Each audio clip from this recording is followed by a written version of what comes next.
My body is mine. It does not belong to the state. It does not belong to the mosque. It does not belong to the church, the synagogue, or wherever else you worship. It does not belong to my family. It belongs to me. When the Egyptian revolution began on January the 25th, 2011, women were out there on the street risking their lives against the state dictatorship of Hosni Mubarak. But women asked who owns our bodies when less than a month after Mubarak was toppled, the Egyptian military sexually violated at least 17 Egyptian women revolutionaries through so-called virginity tests. The military said that they subjected these women to basically 2 fingers stuck up their vaginal opening because they didn't want these women to accuse the military of raping them. In other words, only a virgin can be raped. My body is mine.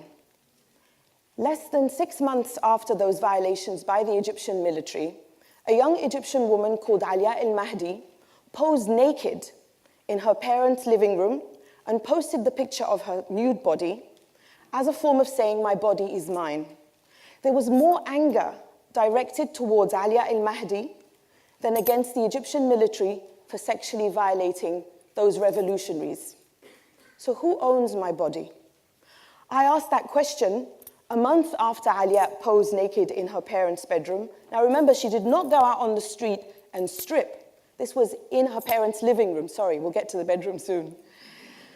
So a month after Alia posed her picture and put it on her blog, I had to ask who owns my body when Egyptian riot police beat me, broke both my arms, and sexually assaulted me. I'm a writer, and both my arms were in casts for 3 months. So I was effectively paralyzed. I could actually use just 1 finger on a touchpad, but I couldn't write the way I usually do. And so in asking who owns my body, I promised myself to take ownership back of my body when my bones healed by dyeing my hair red, because for me, red is a fierce color, and it matches Ted. And I also got 2 tattoos. I got a tattoo on my right forearm of the ancient Egyptian goddess Sekhmet. Now, Sekhmet is the goddess of retribution and sex, and I say yes, please, to both. Because what Sekhmet does is, first, she kicks your head in, then she fucks your brains out. And on my left forearm, I have Arabic calligraphy to honor the name of the street where at least 40 people were killed and more than 300 injured, Muhammad Mahmoud, because that's the street where I was also assaulted. And under the name of Muhammad Mahmoud, I have in Arabic Hurriya, which is the Arabic word for freedom, because we were liberated on that street.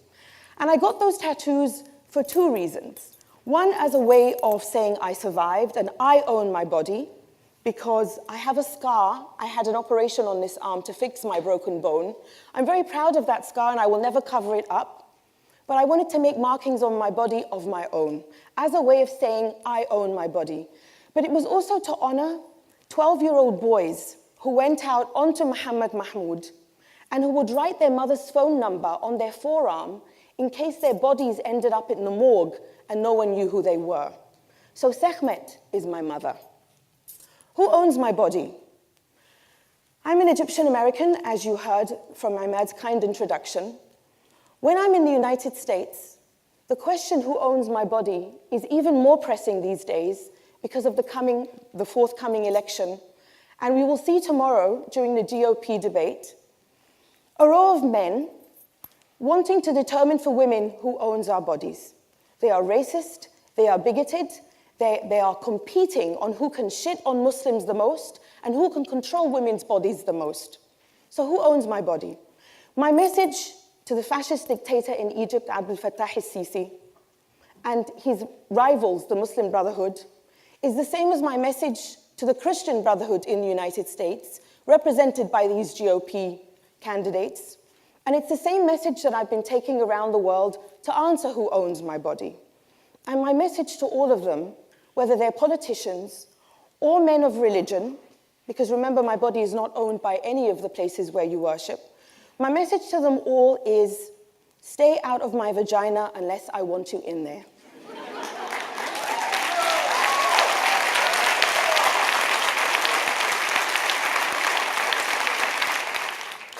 Now, as an Egyptian, as an African, as a feminist, as a Muslim, as all the different hats that I wear together, I understand how difficult it is to talk about sex and vaginas, and often how difficult it can be to say fuck. Now, I'm a big fan of saying fuck. A, because I'm an angry woman, and I love angry women, because angry women are free women.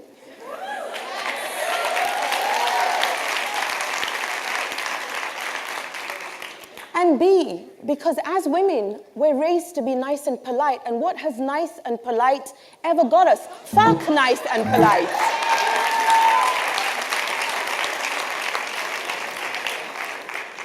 So I've been taking my message of fuck, sex, vagina around the world.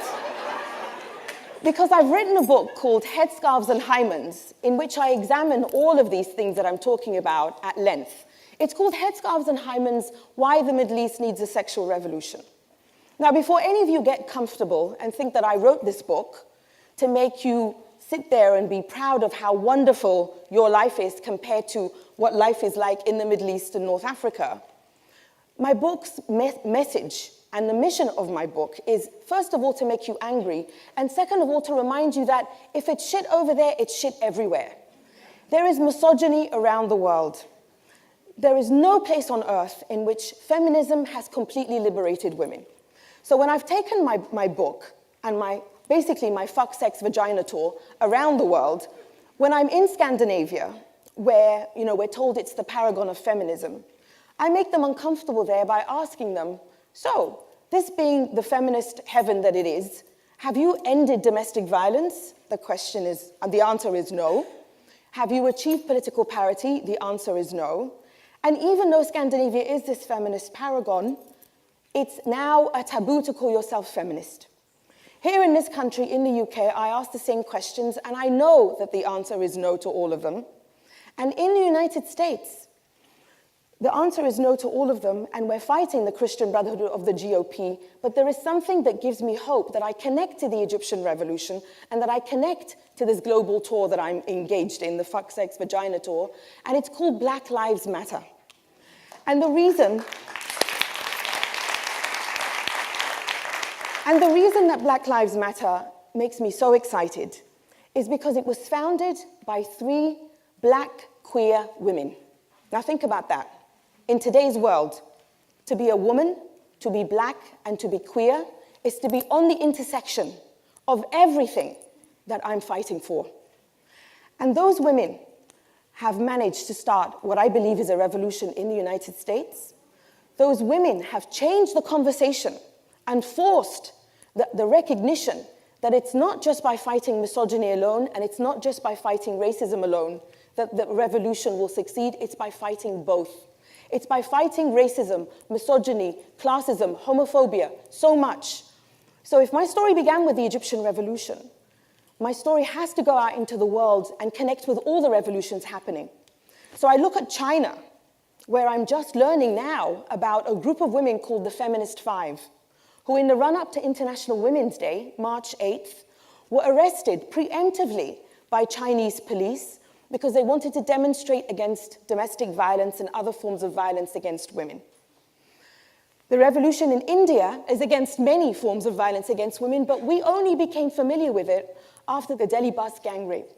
But there are women in India who for years have been fighting against violence against women. And there's a particular group of women that I'm especially in love with in India called the Pink Gulabi gang. And these are women who wear pink saris and walk around with big sticks and beat the crap out of men who attack women. And those are angry and free women, because we all know. Now, I talk about street sexual harassment in Egypt because I myself, and as many women in Egypt, the majority of women in Egypt have faced one form of violence on the street or another. But it is with great pride that I share with you a story from about 5 or 6 months ago when a man groped me and I turned around and started beating him. And he actually had the nerve to say, "But I didn't mean it." I'm like, "What, my ass walked into your hand?" And as I was hitting this man, I realized how difficult it is as a woman to hit a man. We're not socialized to hit men. It's much easier for them to hit us. But the more I hit him and the more he cowered behind his bag, the more I was like, fuck this shit. Who is this guy who thinks he can grope my ass? And I, again, with great pride, share with you that he ran away. I made a man run away.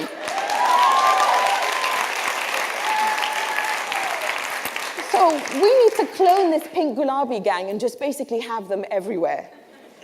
And in Turkey and Afghanistan, Muslim majority countries, we've seen various forms of the revolutions there as well, when after horrific acts of violence that killed women, several women, too many to be named, we heard of reports of women joining funerals and going against conservative Islamic tradition by demanding the right to bury those women's bodies. In Turkey, they went so far as to tell the imam, we are not going home because women in conservative Islamic traditions can only join part of the funeral procession and then have to go home. But these women, and again in Turkey especially, they told the imam, we're not going home because no other man will touch her again. And this was as they were burying a victim of rape and murder.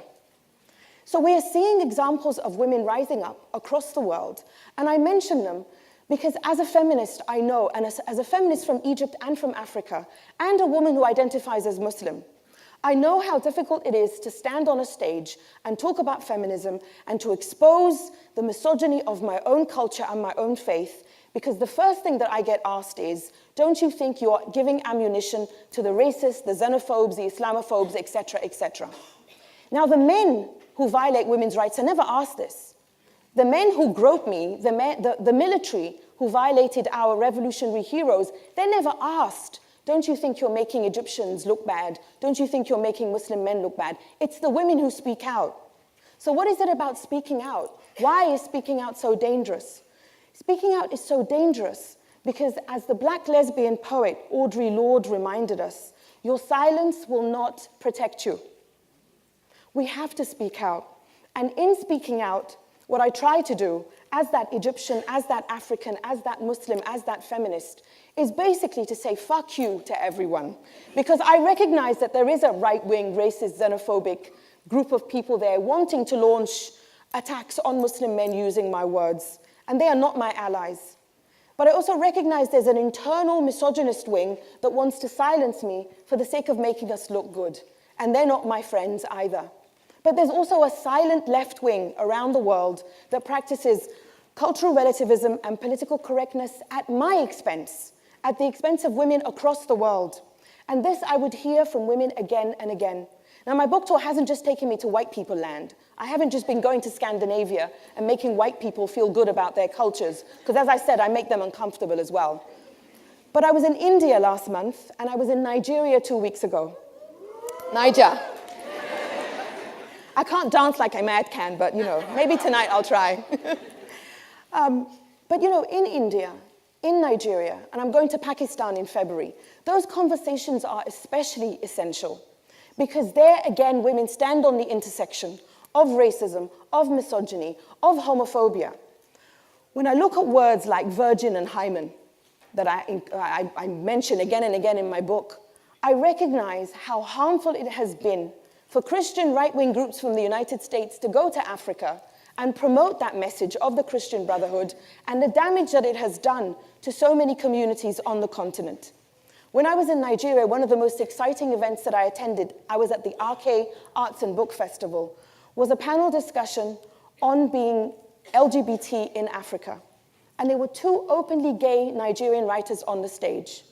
And it is dangerous to be openly gay in Nigeria, as many of you know, because of anti-homosexuality laws. Now, in Egypt, our current fascist dictator, Abdel Fattah el-Sisi, has been on a witch hunt, a moral crusade against gay men, against atheists, against women dancers, against pop stars. All of those things are designed to make anyone who does not conform to that big, strong man, the conservative man, anyone who doesn't conform, and we are bombarded from messages from within and from without. And the only way that we can fight against those messages, and the only way that we can fight against the toxicity of hypermasculinity and religious fundamentalism, is to speak out. Now, what happens when you speak out? One of the things I've done in my book is mostly reportage, but I include some personal stories. And I include those personal stories because When, in the run-up to the Egyptian revolution, we would often say that we are breaking the barrier of fear by marching in the street when it's so dangerous to protest. In Egypt now, it's almost impossible to protest. But in the years running up to the 2011 revolution, as protesters, we would say we are breaking the barrier of fear. But that barrier of fear is against the state. The state is part of what I call the trifecta of misogyny. And that trifecta of misogyny is, again, something I take across the world. The trifecta of misogyny has on its three corners the state, the street, and the home. Because as I mentioned when I first began my talk, Egyptian women went out on the streets against that state alongside men. But what happened when we went home? We looked at the men that we share our homes with, and we realized that they, whether they are on the street corners or in our bedrooms, are part of that trifecta of misogyny. Because it's the state, the street, and the home that together oppress women. The state oppresses everyone, but the state, the street, and the home specifically oppress women. And so part of what I was trying to do in my book as a way of fighting that trifecta of misogyny is to break the barrier of silence and shame. And I do that by trying to share personal stories that we're normally discouraged from talking about. So I mentioned, for example, that I wore a headscarf for 9 years. I chose to wear it, but it took me 8 years to take it off. Why was it easier to wear a headscarf than to take it off? That's one of the things that I unpack in my book. I also share in my book that I waited until I was 29 to have sex, because that's how I was raised. That's how many of us, where I come from, and women from my cultural and faith background, that's how we're raised.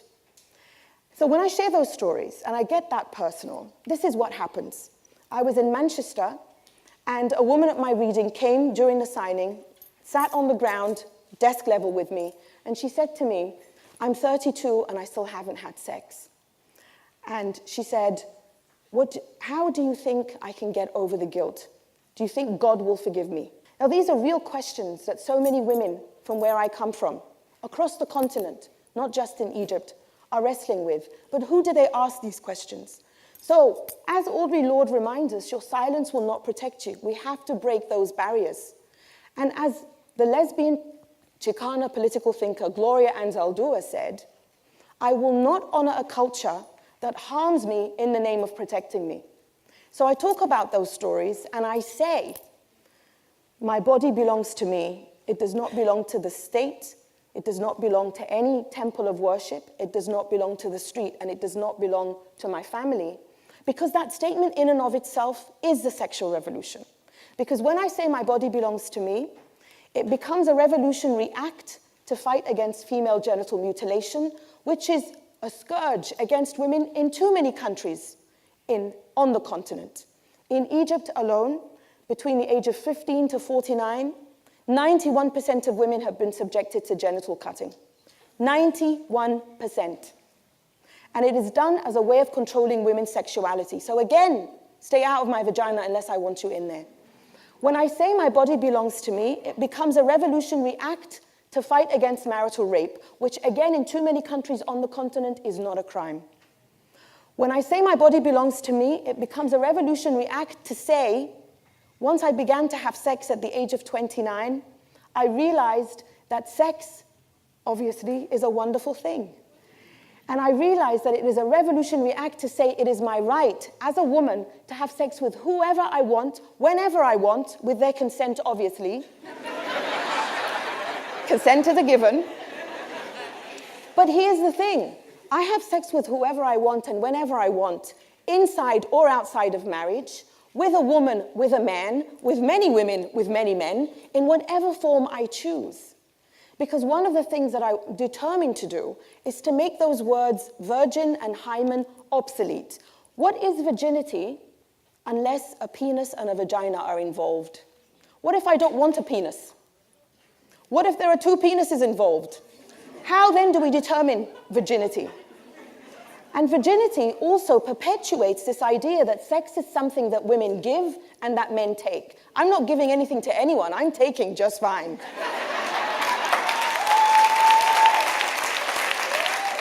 So when I say my body belongs to me, it is a revolutionary act to start the conversation by exposing sexual violence, because silence and shame are often used to keep women quiet Remember that picture of the woman in Tahrir Square who was being dragged by soldiers and she was stripped down to her blue bra?